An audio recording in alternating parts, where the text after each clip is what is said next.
Lasers. The Latvian laser has arrived. 53, double nickel. In the stew. Shimura. Konnichiwa. Moe Wagner's joining us here on the Wizards Talk podcast. I kind of want to go back to March the 12th when the league decided that, hey, look, man, this is we have no idea what's going on. We're shutting it down. Do you remember what you were thinking at that time, and then where we are today, kind of how your mind has been wrapping around 4.5 months away from the game? I mean, back then you kind of like, I knew as soon as the Rudy Gobert thing happened that was probably going to be it.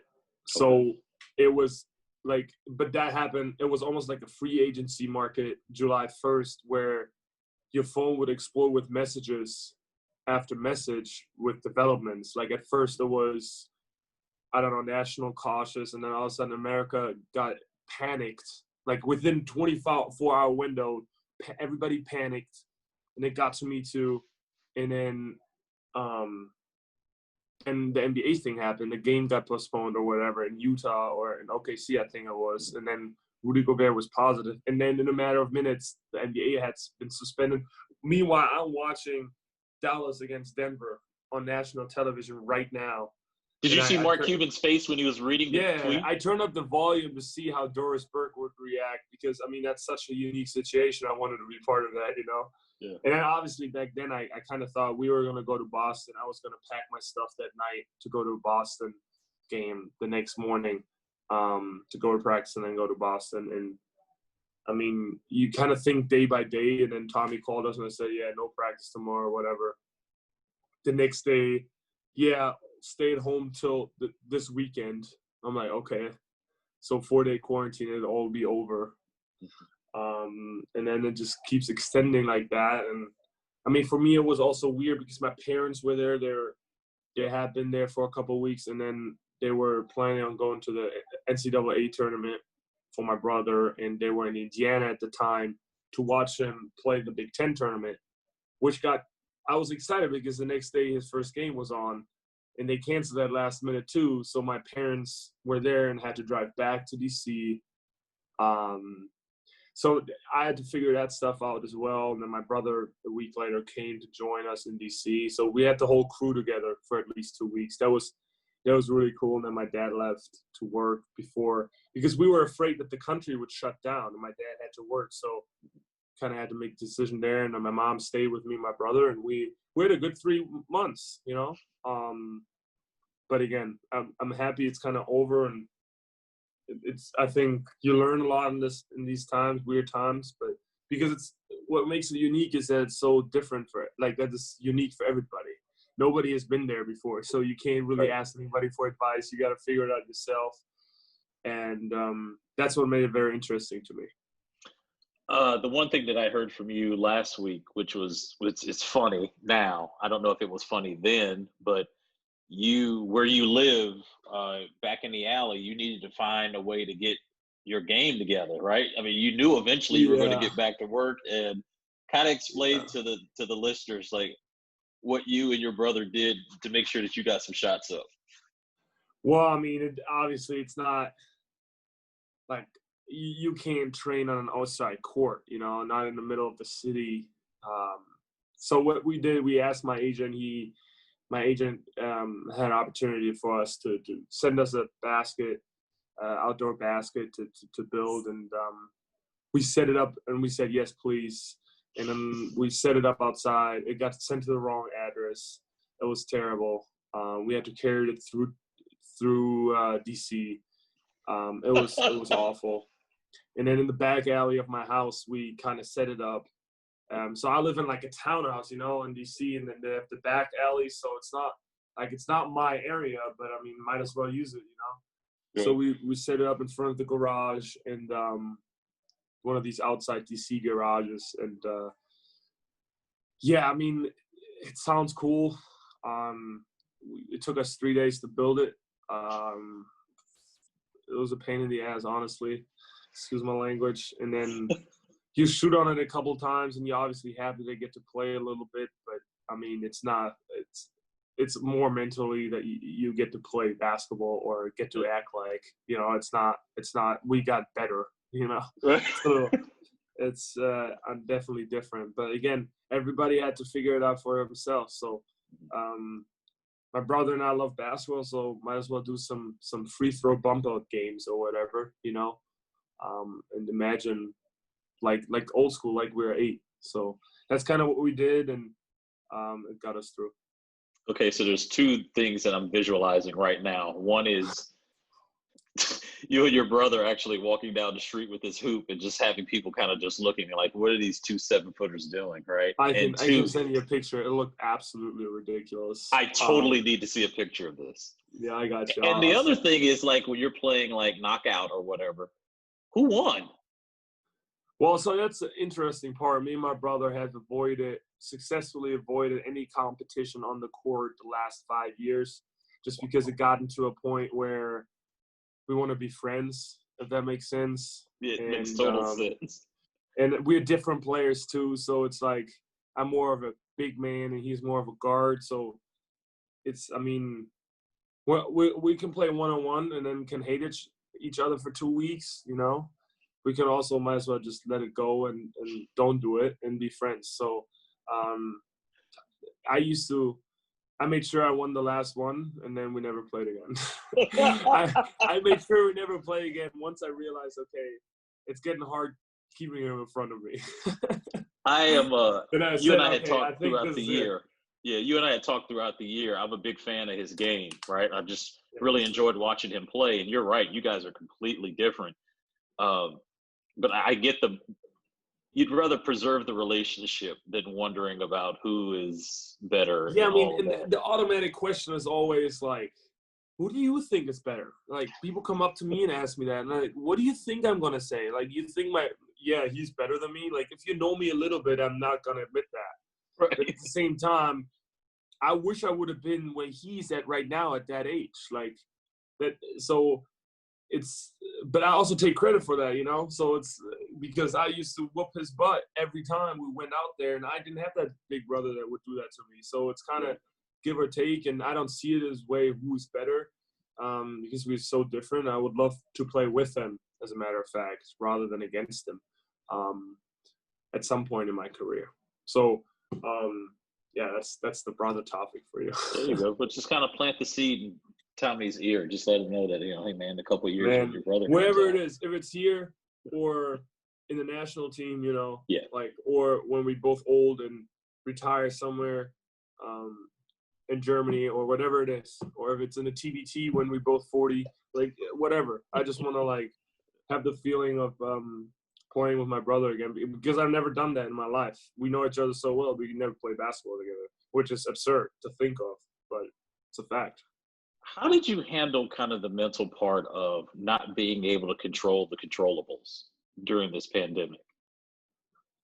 I will say that was the biggest challenge for me, the mental aspect. Like, first of all, I got to give the Wizards credit again. Tommy did an incredible job of just, and Blair as well, like of just providing us with everything we needed, like equipment, bikes, whatever we needed to stay in shape physically. And we do ball handling drills like as a group together through Zoom, and it was all cool. It's all super good.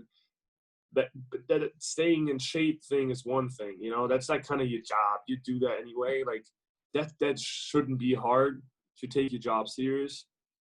Mentally, it's hard because you don't really know what to prepare for. Like, you don't know, okay, am I staying in shape because we coming back, or am I staying in shape and then I go on vacation? Like, or am I going home after this? And at the same time, there's all this other stuff going on. So basketball is honestly, like for me in the beginning, I was like, no, I don't want to play, because if I knew that if we were going to play, we were going to get tested every day, and all these resources would have been used. And in my impression, they are much more necessary at different spots right now than here, So that was my mindset going into it. And I was honestly scared too. Like I don't know what the COVID thing is. So for me, like, I don't want to get that. I still don't want to get that. That hasn't changed. I'm still scared. So I'm kind of happy I'm in the bubble, because this might be the safest place in America right now. But that the mental part was hard. I'll admit that, because you really don't know what's coming, and usually you always have the horizon. You know what's coming and what to prepare for, and you put your mind and body to it and work towards something. And those 4 months were totally different. Mo, you said something there that was, you don't have to be 7 foot or play in the NBA to understand what you said about, it takes its toll on you mentally, right? And I can only imagine, yes, your parents were here for a while, but you're almost stuck in this small area, right? And you can't go to facility, you can't travel, they're talking social distancing, wearing a mask, doing all this other stuff, and it can kind of wear on you. Did you ever get to a point where you were just like, I've had it, I'm done, I want to express myself, I want to go out in the streets and not wear my mask and do all this other stuff? Did you ever get to that point where you just did not want to do what people were telling you to do? No, honestly not. That wasn't the challenge for me. I'm I'm the type of guy that says, if somebody tells me it's healthier to wear a mask, like, I look at the people that don't wear a mask, I'm like, what are you doing? Like, just wear the mask, Like, if you know it's better to stay at home, stay at home. Like, it's not hard. So for me, that wasn't an issue. For me, it was more, there wasn't a clear saying. Like, nobody told me, okay, we got to stay home for 2 weeks, or let it be a month and a half, and that's it. And then we'll be fine. Like, if I had that and know what to prepare for, I would have prepared accordingly and would have got through it. Like, but it was always like, it's almost like you're on the train station and you wait for the train and they tell you every 20 minutes that it's 20 minutes late. That's kind of the comparison, like, that I come up with right now. Like, every 20 minutes you're standing in the cold waiting for the train to come there, and then they tell you it's 20 minutes late again, and they do this 10, 12 times, and you get mad at the train station.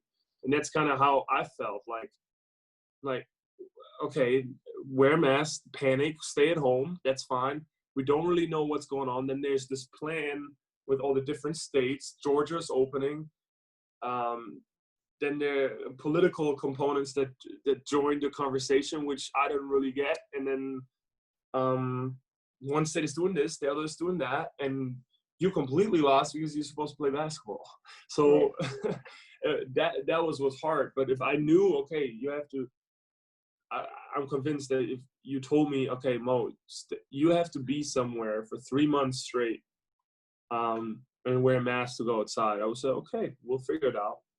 And I believe a lot of people would do that too. It's just a matter of always people get weird when they have to do the same stuff over and over again, and it's not their normal life. Like, it's not if it's not their norm, they feel the need to complain, and which it's natural. And I see that.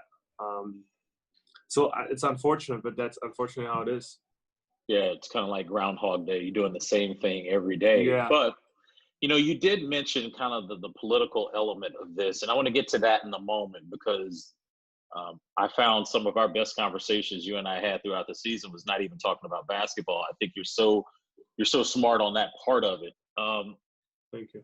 When George Floyd's incident happened, I feel like because of COVID and people being at home, and how could you not see what happened? It really sparked a movement in this country. And being someone that's not from here, I am really curious to hear your perspective on what you were seeing during the civil unrest of that and the subsequent protests and marches that followed. Before I say anything about that, I want to say that it opened my eyes in the sense of that I realized that there's a lot of stuff that I don't know, and that I didn't really understand the problem. Like, because it's so strange to me that this is still what we were talking about, and at the same time now I understand that I'm part of the problem if I don't educate myself. And especially as a white man, being aware that you're privileged is something that is so underrated and people don't understand. And especially white people, that I've learned, and I've caught myself in the last couple of months, and I didn't have that awareness before this happened, but like this kind of sensitive, like people get sensitive about when they get called out, especially white people. They get called out and they say, no, I'm not racist. Like, I have black friends, you know, like I would always say that too. Like, bro, I'm around black people all the time. There's no way I can be racist, but that's just false. You know, and so for me personally, I made the conclusion that I have to educate myself more, read more about it, talk more about it, and kind of go into the thing where it's uncomfortable also for me, and take pride in not being part of this white fragility, you know, where white people make it about them and put themselves in the victim category, where like, bro, like, do you understand what's going on here? And I mean, I'll be honest, I was protesting because I was protesting for almost the whole week, because the whole COVID thing got me nervous, because you around 1,000 people and you don't really move, and I was super nervous that I get infected, so I told myself to do it differently. Hang on for a second, Mo. Tell me why you were protesting. What in your mind said, I have to do this? So first of all, I'm from Berlin, Germany, and like that's what we do. Like, people protest all the time, peacefully.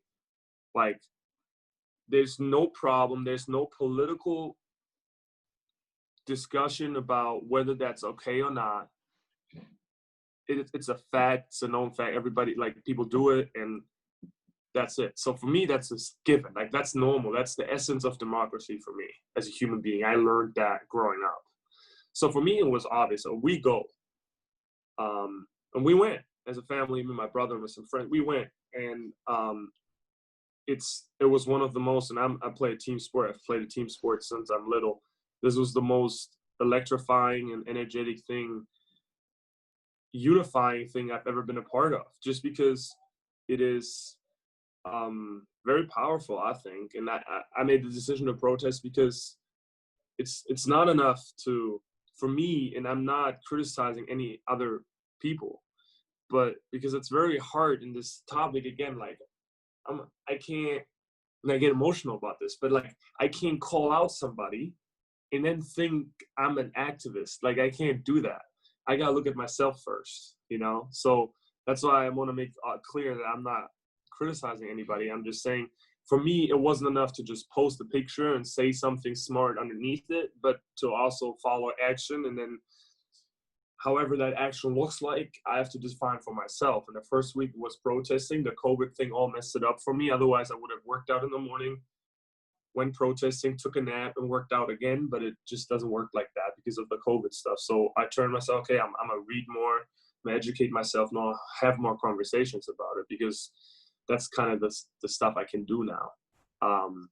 So for me, it was a pretty easy decision to go protest. Where I think it gets difficult, and which I think is very unfortunate, especially in this country, man, is that it turns into a political discussion. Like, that should not be.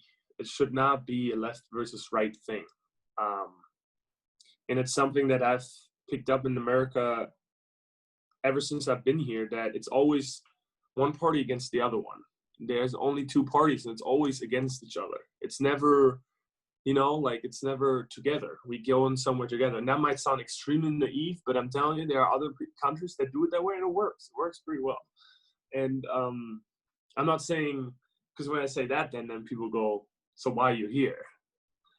So it's an interesting topic to talk about, but that's one thing that sticks out to me when I'm in the States. Like, it's always left versus right, and now this is a topic. CNN reports that, and Fox reports that. Like, it's always it's never together. It's a little unfortunate. I think with anything, it's nuanced, right? It can't be one person's right and the other one's wrong. Yeah. I mean, there's probably some gray matter in there somewhere.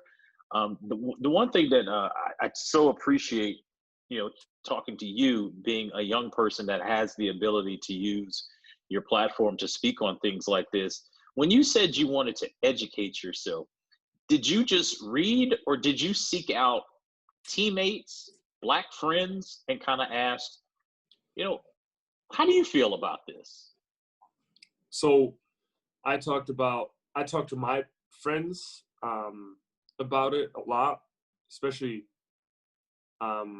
friends that, so I had a friend that is very involved in the matter, so I had a lot of conversations with her about it. And then what you said too, I've seen conversations with people where I know that they will provide help for me or an interesting conversation partner, especially Black friends that I have.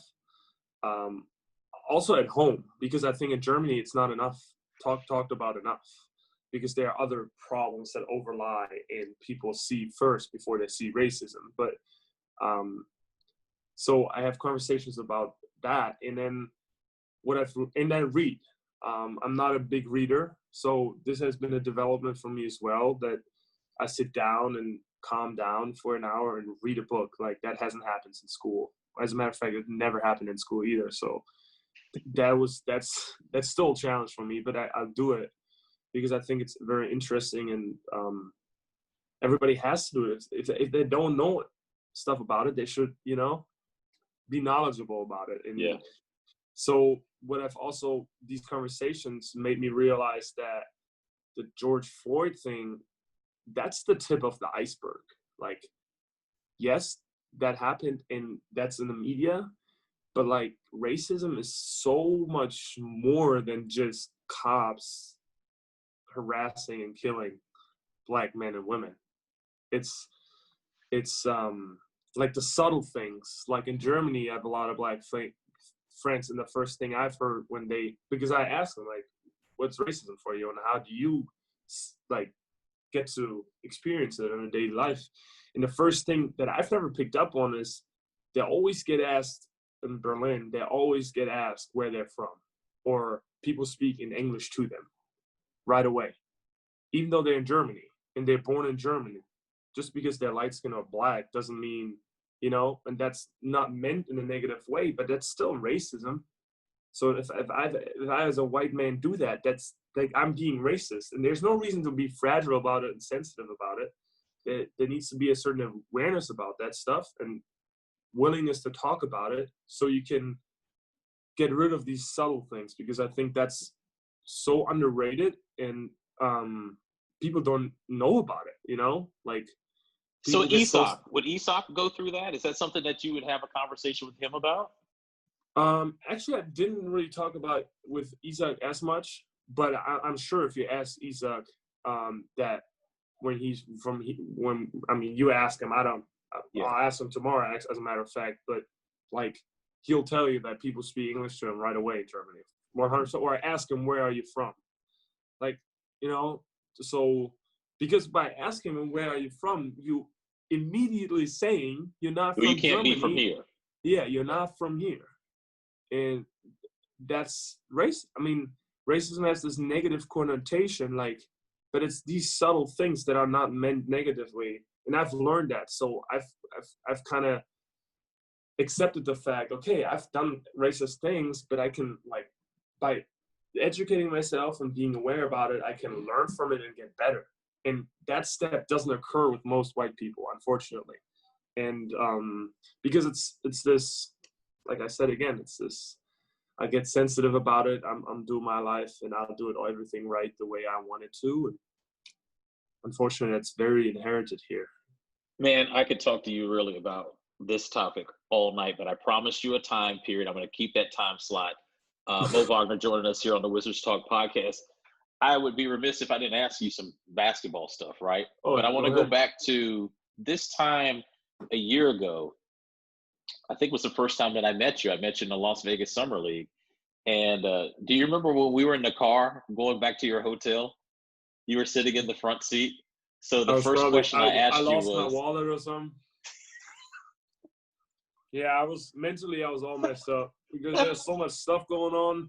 Like, you meet so many new people at the same time. Movers are moving his stuff out of LA, your cars driving all through the country. Like, Yeah, I lost my wallet. It was First so thing. funny, man, because it was just like, man, this guy's going through it because, it's a whirlwind, right? People don't realize. The one thing about covering professional athletes for as long as I have, Mo, that I've figured out about fans that don't get it. They don't understand, like, you still got to move.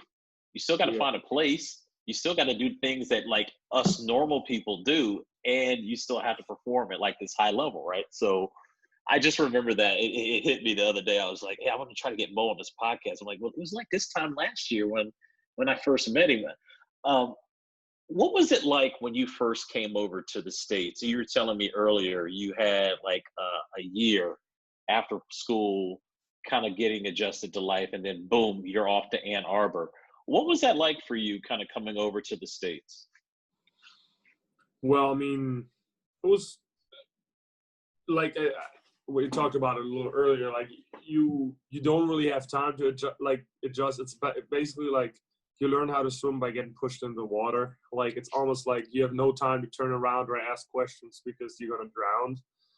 So that's kind of how I felt in the summer, and it was great that way. Like swimming was fun, like to use that analogy. It was because I learned to appreciate so many new people. I got to know them. School was fun too. It was hard to sit in a classroom for 2 hours again because I hadn't done that in a year. But it was, you just get used to it. I remember I had a stomach ache for the first 2 weeks because I didn't get, American food wasn't like, I ate Chipotle 7 straight times a week. Like, stuff like that where that's just, when I look back at that time, I'm like, Mo, come on. Like, you're smarter than that. But it's just part of it. You have so much other stuff going on that food is like the last worry of it, trying to leave. I've never been living in a dorm room and taking you, like, it's almost like camping a little bit. You take your little hygiene bag and walk to the bathroom. Like, I've been pampered for the last 18 years, and now I'm supposed to take my hygiene bag and go to a public restroom. Like, are we serious? But that's something you need to get used to too, So those things, but man, college was such a cool experience for me, and the people made it so special because they didn't care if I couldn't speak English, They just they kept involving me. They respected me on the court, which was very important to me, and off the court as well. It's so funny how you never know if you're ever going to be in a situation again. You came here before the draft and worked out for the Wizards, and I can remember having a conversation with John Wall about you and your workout. It was either that day or maybe the next day, and he was like, bro, this dude can go. Like, we got to get him. And we got Troy Brown Jr. But did you ever think after that workout that you would end up being back in DC? And like, did you ever think about like that workout? I mean, I'm sure you worked out for a lot of teams, but what was that like when you got traded here? Oh yeah, Landon and I are player development, one of our player development guys. We talk about it all the time because the Wizards actually, that was one of the two teams that brought me back. The other one was LA. Funny enough, that brought me back for a second workout, and then I had to guard Landon full court, 94 feet, because they wanted to see if I could move a little bit. And DA killed me. David Atkins killed me with then I had to shoot, and DA and I was talking all types of crap to each other. So I always laugh at that because back then I didn't know the people, but for some reason I felt very comfortable in the environment, and I played really well, obviously. That was still in the Capital One facility. So no, of course, I remember my interview with Coach. I remember my interview I had a Wizards interview at the Combine, and apparently I had a blue shirt, I remember that, and apparently you could see my armpits, and I was sweaty because I was nervous or whatever it is. And the first thing Coach sees me come back to Capital One Arena, he goes, Mo, you know what deodorant is? I'm like, what? He's like, yeah, you had them crazy armpits during the draft interview. That's the only thing I remember. I was like, come on, Coach, man. Are you serious? This is about to be fun. This is about to be a fun interview.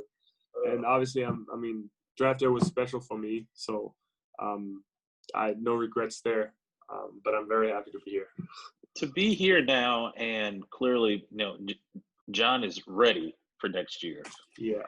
Brad made the decision not to come down. Obviously, Davies decided he didn't want to come down either for obvious reasons.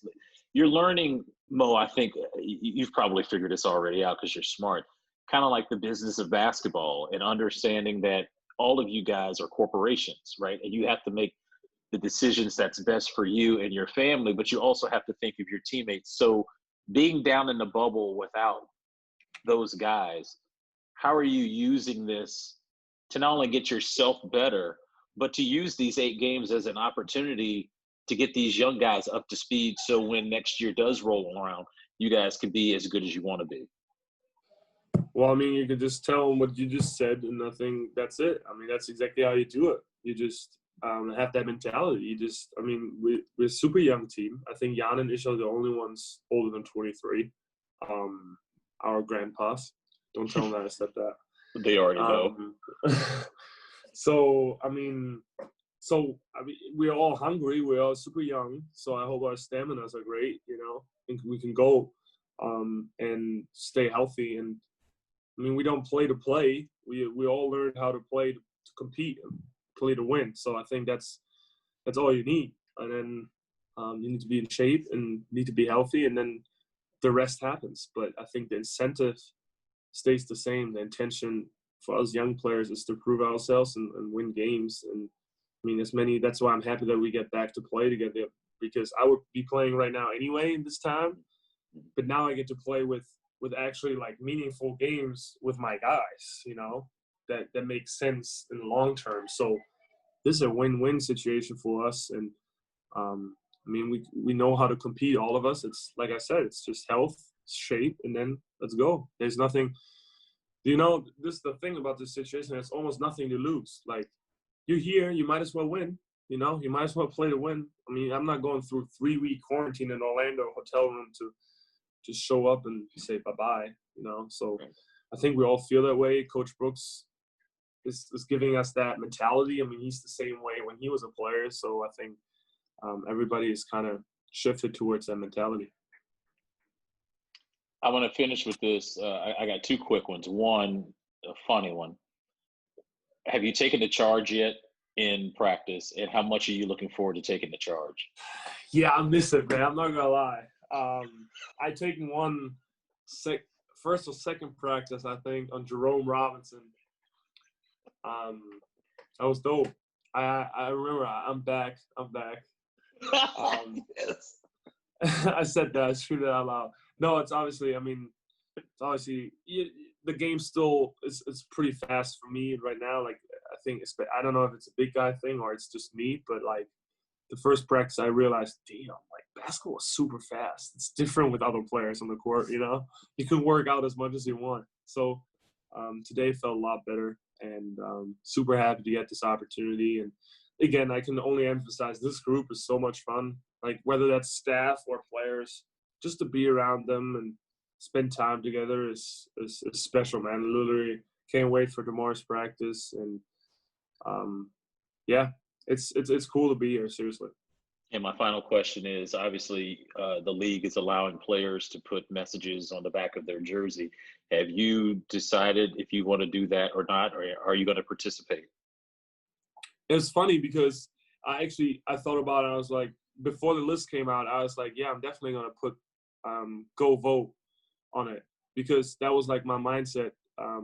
When I first got here, I was like, dude, why is nobody voting? I don't get it. Like, in Germany, there are not a lot of people voting in Germany either, but in the US, it's almost like it's less than 50%. Like, what's going on here? So, again, that's the essence of democracy for me. People complain about their freedom of speech and don't go vote. Like, that doesn't make any sense to me. So, I'm happy I get the opportunity to put that on my jersey, and I'm definitely going to frame it afterwards. But I hope, again, these little things, they are cool. But that's not why people protest. So the NBA puts Black Lives Matter on the back of their jerseys. And I think that's important for everybody to realize that this is not it. Like, that's not going to change anything. What really is going to change something is keeping the conversation up, and actually changing something fundamentally in the Constitution or whatever it needs to be. I'm not a politician, but those are the cherries that make it look nice, but it's not the cake, you know. It's the crumbs. Yeah, Natasha said it the other day. She said it's the crumbs. On CNN, she said that, and I agree with her. That's not what we should fight for and talk about. I'm excited to get the opportunity, though. This was an honor and a privilege for me, Mo, because I learned something during this podcast. This is serious, man. I learned something by just listening to you. You're a very intelligent young man. And the stuff about race and the stuff that you talked about with voting, that stuff resonates with me because, to be real honest with you, Mo, during this time of COVID, my love for sports has kind of waned. I'm more focused on how can we get people to come together and to have a black man and a white man sit here on the podcast and have this kind of genuine conversation means something to me because you are talking about things that I think are sustainable. When you're talking about, listen, there's some voter suppression things going on in this country. I think if you have a conversation with Jan Mahimi tomorrow, Jan is really into the whole voting thing, especially local government. I think you guys having a conversation would be great, man. And I respect you so much for coming on here, not just talking about basketball. And I hope the people that are listening to this understand that Mo's more than an athlete, right? We've heard that slogan before. So thanks again, man, for doing this. I appreciate it. Let's stay safe down there. Go take some charges and go win some games. My man, I appreciate you, Chris. All right, Mo. Thanks so much, man. Peace. Have a good one. All right, man.